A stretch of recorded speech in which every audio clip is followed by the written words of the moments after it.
Hallelujah and praise the Lord. मैं हूं Sanjay Solomon और मैं लाया हूं आपके लिए परमेश्वर की आवाज़। आज के लिए और आपके लिए ध्यान से सुनिएगा। हमारा आज का वचन नहूम की किताब से है, उसका पहला अध्याय और 7वां वचन। फॉलो कीजिएगा अपनी बाइबल में। और वचन कहता है कि यहोवा भला है, संकट के दिन में वो दृढ़ गढ़ ठहरता है और अपने शरणागतों की सुधि रखता है। छोटा सा वचन है ये, लेकिन कितना कुछ पैक्ट है इसके अंदर। परमेश्वर का चरित्र दिखता है हमें यहाँ पे, और जरूरी है हमारे लिए हमारे परमेश्वर के चरित्र को जानना, उसके स्वभाव को जानना। क्या वो चीजें हैं जो परमेश्वर करता है, क्या नहीं करता है, ये समझना कितना जरूरी है। क्योंकि शैतान बार बार हमारे विरुद्ध एक ऐसा षड्यंत्र रचता है, वो बार बार हमारे परमेश्वर का जो चित्र हमारे दिमाग में है उसको बिगाड़ने की कोशिश करता है। जब हम बीमार पड़ते हैं तो तुरंत एक आवाज़ दिमाग में आती है और कहती है कि न जाने प्रभु ने ऐसा क्यों किया मेरे साथ में। क्या फिर अगर हम हमारे परमेश्वर को जानते हैं तो हम तुरंत पहचान जाएंगे कि ये तो शैतान की आवाज़ है, क्योंकि मेरा परमेश्वर तो बीमारियां भेजता ही नहीं है। कितना ज़रूरी है हमारे परमेश्वर को जानना। ये हमारे विश्वास को मजबूत कर सकता है या फिर तोड़ भी सकता है अगर गलत समझ होगी परमेश्वर की। तो यहाँ पर नहूम हमको समझा रहा है कि परमेश्वर भला है। वो भला है, उसमें केवल भलाई ही है। मतलब जो भला है वो भला ही करने वाला है। हमारा परमेश्वर भला है का मतलब है उसके अंदर ज़रा भी बुराई नहीं है, थोड़ी भी बुराई नहीं है। परमेश्वर के अंदर थोड़ा भी झूठ नहीं है। हमारे परमेश्वर ने कभी झूठ बोला ही नहीं है, वो बोलता नहीं है, वो बोल भी नहीं सकता, क्योंकि वो भला है, वो अच्छा है। वो सिर्फ अच्छाई करना जानता है, वो सिर्फ भलाई करना जानता है। परमेश्वर ने वो बीमारी हमारे जीवन में नहीं भेजी, वो कर्जा परमेश्वर की तरफ से नहीं आया, वो रिश्ते परमेश्वर की वजह से नहीं टूटे।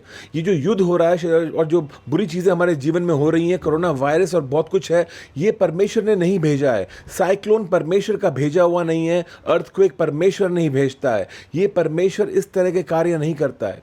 ये परमेश्वर न्यायी परमेश्वर है और वो बहुत कुछ होने भी देता है हमारे जीवन में। कुछ चीज़ें जो शैतान ने भेजी हैं परमेश्वर ने आने भी दिया है, लेकिन उसने निकास का रास्ता बनाया हुआ है तुम्हारे लिए। वो दिखाता है हमेशा कि वो सामर्थी है। और यही कहता है नहूम यहाँ पे कि संकट के दिन में वो दृढ़ गढ़ ठहरता है। जब संकट के दिन आते हैं, और आई एम टेलिंग यू संकट के दिन आने वाले हैं, और एक दो बार नहीं, लगातार आते हैं हमारे जीवन में। और संकट के दिनों में परमेश्वर ने ऑलरेडी हमारे लिए एक बचाव का तरीका बनाया हुआ है। वो बोलता है मैं ही तेरा बचाव हूँ, मैं तेरा मजबूत गढ़ हूँ, तेरा दृढ़ गढ़ हूँ। मैं टूटने वाला नहीं हूँ। कितना भी बड़ा तेरा तूफान क्यों ना हो, मैं उसका सामना कर सकता हूँ। आके छुप जा मुझ में। I am telling you something, आपने कितनी भी बड़ी गड़बड़ी क्यों ना की होगी ज़िंदगी में, कितना भी बुरा हाल क्यों ना कर दिया होगा अपनी ज़िंदगी का। आप जानते हो हम अपनी ज़िंदगी का हाल अच्छा या बुरा कर सकते हैं अपने फैसलों से। गलत फैसलों की वजह से हमारी ज़िंदगी का हाल बुरा हो जाता है।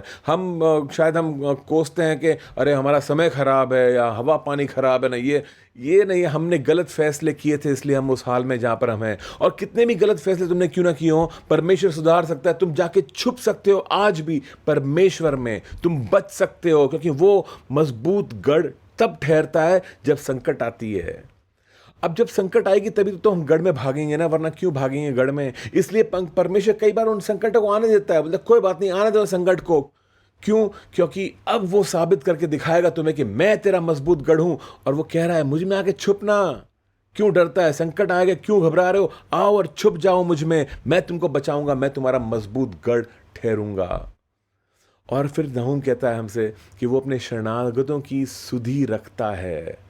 कितनी अच्छी बात है। जब हम जाके छुपते हैं परमेश्वर में, हम टूटे हुए हैं, बिखरे हुए हैं, शायद हमसे लोगों ने धोखा किया है, लोगों ने साथ छोड़ दिया हमारा, या कोई हमको पूछने वाला नहीं है, या बीमारी आ गई है, या परेशानी है, पैसे खत्म हो रहे हैं, या जो भी हमारा हाल हो रहा हो, डिप्रेशन क्यों ना आ रहा हो हमारे जीवन में, परमेश्वर कह रहा है तू आके मुझ में छुप, मैं तेरी सुधि रखूंगा। यानी मेरी नज़रें तेरे ऊपर होंगी, मैं तेरा पालन पोषण करूंगा वहाँ पे, मैं तुझको संभालूंगा, मैं तेरी ज़रूरतों को पूरा करूंगा, मैं तेरा इलाज करूंगा, मैं तेरा परमेश्वर हूँ, मैं तेरी सुधि रखता हूँ। तीन अच्छी बातें हमने सीखी परमेश्वर की आज जानी हमने। एक तो कि वो भला है और केवल भलाई बहती है उसके अंदर से, और दूसरा जब संकट आते हैं तो वो हमारा मजबूत गढ़, मजबूत किला ये बन जाता है, हमारे फोर्ट बन जाता है हमें बचाने के लिए। और तीसरी बात, वो हमारी सुधि रखता है, शरणागतों की सुधि रखता है। हर किसी की सुधि नहीं रखता है, शरणागतों की सुधि रखता है, जो बचते हैं, जो उसमें सहारा ढूंढते हैं, जो उसमें छुपते हैं आकर के, जो उसके छाए हुए स्थान में आके बैठते हैं, उनकी वो सुधि रखता है। कितना खूबसूरत परमेश्वर है ये। क्या किया है आपने, क्या बिगाड़ा है आपने अपने जीवन में, कौन से स्थान पे पहुंच गए हो आप, चिंता मत करो। भाग के जाओ परमेश्वर के पास में, वो आज तुम्हें बचाएगा और तुम्हारी सुधि रखेगा, क्योंकि वो भला है। आमीन। God bless you today. अगर आप आशीषित हुए हैं इस वचन से तो जरूर ये किसी ना किसी के साथ में शेयर कीजिएगा और उन्हें भी आशीषित कीजिएगा। आमीन। God bless you. हालेलुया।